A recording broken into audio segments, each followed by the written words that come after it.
Now, after the judgment, there is a lot of discussion on social media and in the general public with regard to the effect of the judgment.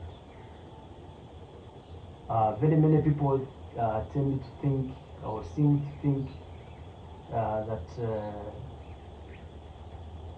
the people who were now faced with charges before the court martials are now free.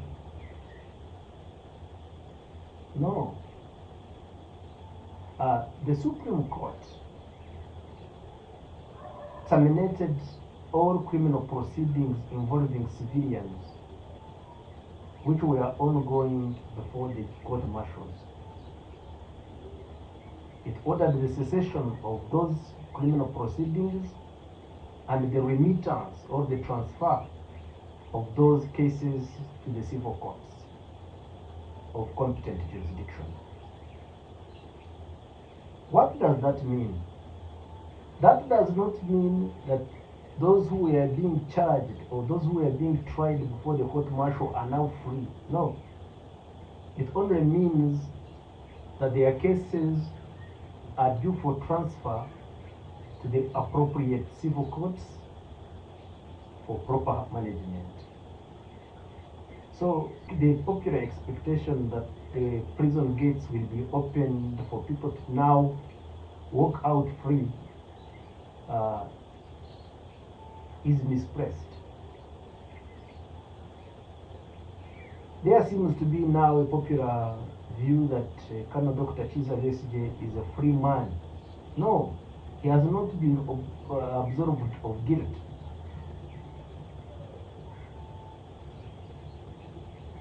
And neither has anyone within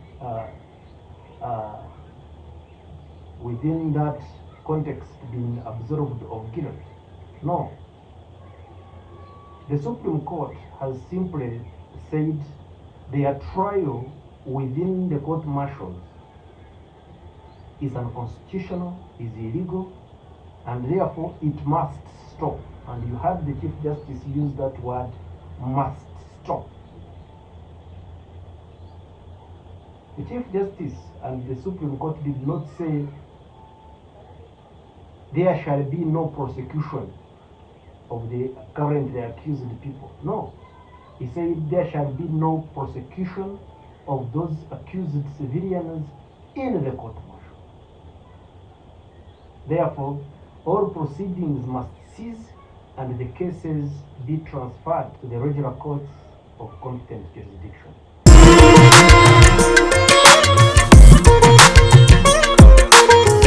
The Supreme Court found that the court martial as a court of law is subordinate to the High Court of Uganda. It is an inferior court to the High Court of Uganda. That has serious legal ramifications on the proceedings before the court martial. Because if, as the Supreme Court stated, the court martials are subordinate to the High Court, it means that the High Court has supervisory function over the general court martials. That means that all proceedings before the court martial are subject to the supervisory power of the High Court of Uganda. In essence, it means that the revisional power of the High Court over proceedings of the magistrates' courts are squarely applicable to the proceedings in the martial courts.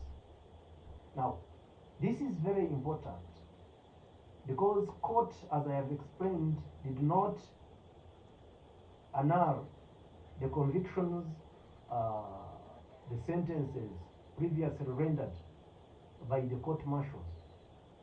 Now that the court has confirmed that the High Court has power over proceedings in the court martial, now that the Supreme Court has ruled that the court martial is actually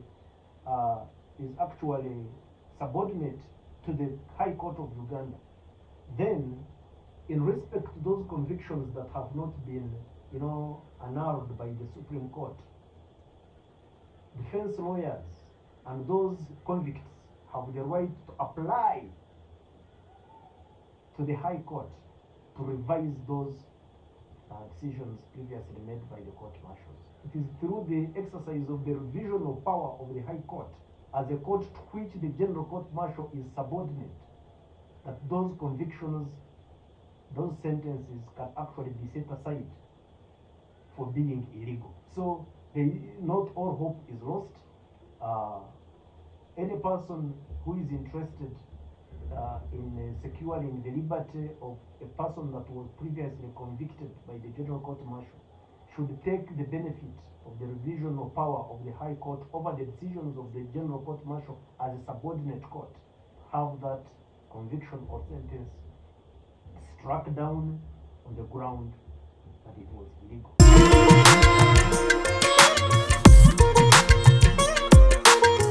Another thing which the Supreme Court decided, which has not piqued the interest of the general public, is that while the court did not define who a civilian is, it emphatically declared that a retired military officer is a civilian. That was remarkable because there has been a question on whether retired military officers are civilians within the meaning of the law or whether they are not civilians. But the court, in a very, very short sentence, said retired military servicemen are civilians. Just that. That is all that the court said about it. And it appears at page 148 of the judgment of Justice Chigamon Owindoro, the Chief Justice. He simply plainly stated that civilians include retired military servicemen. That means that finally BSJ can now, assert that he's not a military officer, that he's a civilian, and that his trial before the court martial, even when it is properly constituted, is unconstitutional.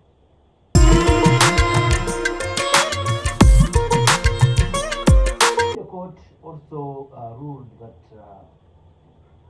all offenses that require the consent of the DPP before any prosecution can be mounted lie outside the purview of the court martials. It also ruled that giving jurisdiction to both civil courts and the court martial over certain offenses creates a possibility of double jeopardy and is unconstitutional.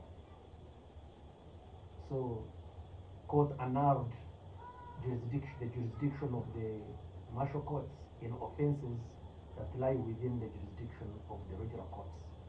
So, in essence, court directed that the court martial has no jurisdiction to try any offense which is also triable by the regional courts.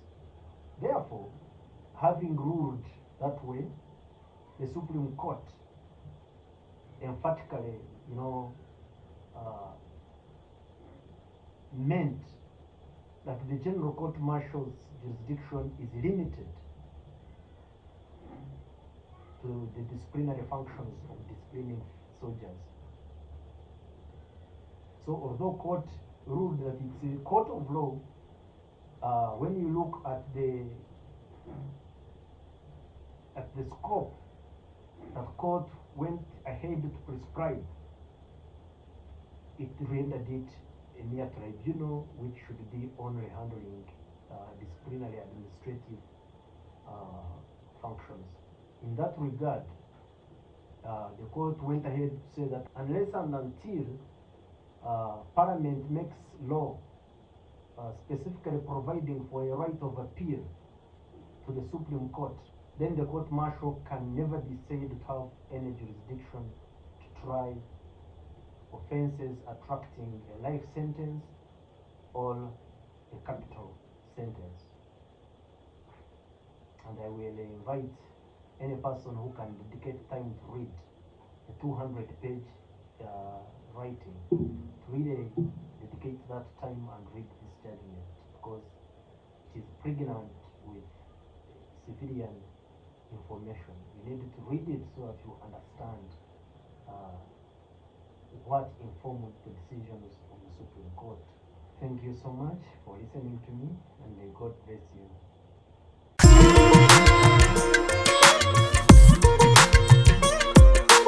I have seen several social media posts suggesting that the Supreme Court ruled that the court-martial is not a court of law. No.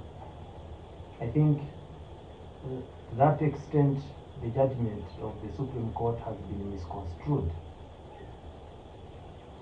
What the Supreme Court decided is that the general court-martial is within the meaning of the law a court of law.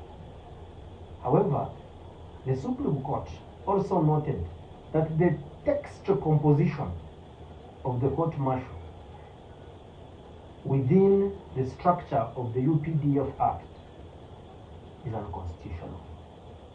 The meaning of the decision of the Supreme Court is that while the court-martial as a court is a constitutional establishment, its constitution, its composition, its establishment by the UPDF Act is unconstitutional. So it annulled the composition or the constitution of the court without annulling the court. So the essence of the judgment of the Supreme Court is that it directed the closure of all activities within the court unless and until they are constituted in line with the Constitution. But the Supreme Court did not say the house is not a house and it should be banned. No. So the correct interpretation of the judgment of the Supreme Court is that the court-martials are lawful courts of law. So the Supreme Court actually ruled that, in its current form, in its current textual composition, the court-martial is incapable of expending justice through the tenets of fair hearing as envisaged in Article 28 of the Constitution.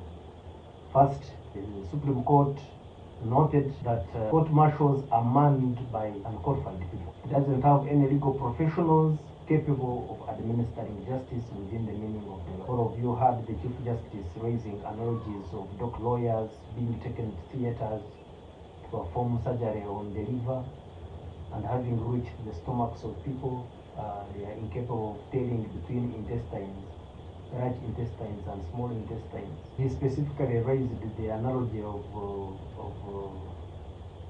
Makerere University professor of history, being taken to fly a Boeing to Egypt. The Chief Justice was trying to deliver a point home that the soldiers who are currently manning the court-martial are not even competent to try a case of stealing chicken.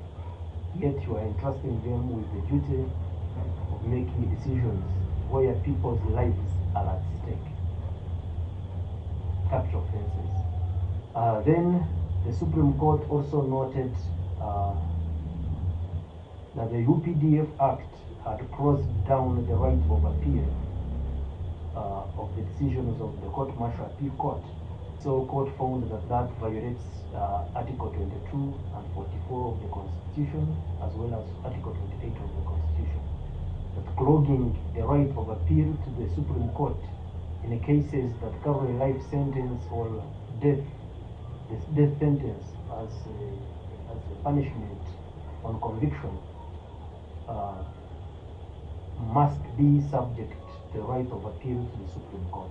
Also, court looked at the function of the convener of the court-martial, who is currently the president or the commander-in-chief, or someone delegated by the High Command.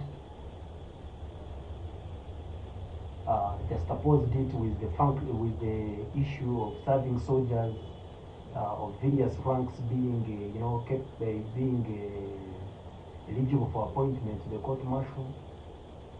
It looked at the chain of command within the army and ruled that in its current state, the court martial is not a nature that can guarantee the fair administration of criminal justice within the meaning of Article 28, because it is prone to the whims of the convening authority, who is the president, the commander-in-chief, the high command. Related to that, of course, court looked at the lack of security of tenure for officers of the court martials. Also looked at the fact that the judge advocate doesn't render a binding opinion to the court martial process, and that it can be entirely ignored, and so many other surrounding things. And court ruled that the way the court martial is established under the UPDF Act, it cannot meet the requirement of fair justice or the fair trial within the meaning of the Constitution. So, court annulled all proceedings of the general court martial, including those touching soldiers alone. What particularly took us by surprise in the legal community is the Supreme Court going ahead to actually care for the rights of soldiers faced with the court martial proceedings. And it said that being a soldier does not mean that you relinquish your rights as a citizen. That was a very remarkable decision. The Chief Justice specifically ruled that submitting to military service for this country does not amount to you ceasing, to enjoy your basic rights as a citizen. So, although he noted that military service may naturally not give you a normal life as an ordinary citizen, there are certain inalienable rights which you do not relinquish by merely being a soldier. And one of those is the right to fair hearing when faced with criminal charges. And I think that was remarkable. It is something that has to be celebrated.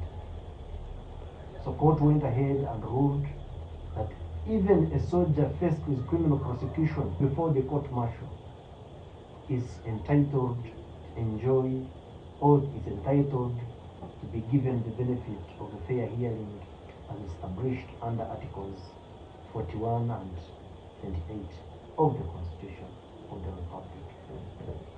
Therefore, having found that the court martial as it now is established is incapable of rendering justice within the scope of Article 28, court ordered that all criminal proceedings before the General Court Martial also be terminated.